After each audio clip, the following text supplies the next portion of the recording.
আসসালামু আলাইকুম। আজ রাত করে 27টি শেয়ার জেড ক্যাটাগরিতে স্থানান্তর করেছে। এর মধ্যে এক নম্বর হলো AOL। The company will be place in Z category from existing A category with effect from 26/7/2006 as per provision dot. এক নম্বরে AOL, 2 নম্বর হইল IBP, একই লেখা।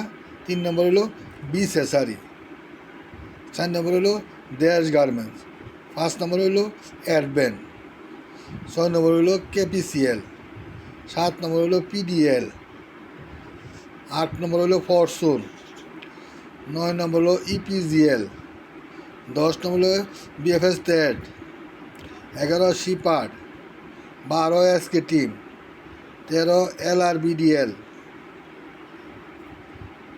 14 Libra Info, 15 Western Marine Shipyard, 16 Phoenix Finance, 17 OL, 18 National Tubes, 19 NBL, 20 Miracle Industries, 21 GSP finance,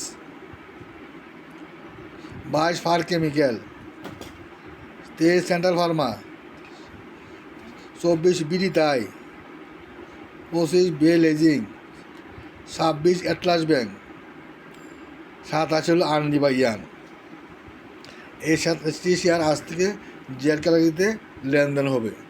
তবে আপনাদের যাদের আছে এই 87 শেয়ার মধ্যে কোনো একটি শেয়ার, তো আপনারা লক্ষ্য রাখবেন যে শেয়ারটি এই হারাফ নিউজও ভালো করবে ধরে নেবেন, আপনারা ওই শেয়ারটিতে গেমলার আছে, মামুরা আছে, স্মার্ট মানি আছে। মামুরা আগে জানতো যে এটা জেড ক্যাটাগরিতে লেনদেন হবে, কিন্তু আমরা জানতাম না। তাই ওই শেয়ারটি ভালো করতেও পারে, বামে হল থেকে ডাইনি হলটাও হতে পারে। অতএব অনেক খারাপ নিউজ, অনেক শেয়ার 27টার মধ্যে কোনো কোনো শেয়ার ভালো হয়ে যাবে। তবে ওই শেয়ারটা যদি আপনার ভাগ্যে থাকে তাহলে আপনিও ভাগ্যবান হতে পারেন। আসসালামু আলাইকুম।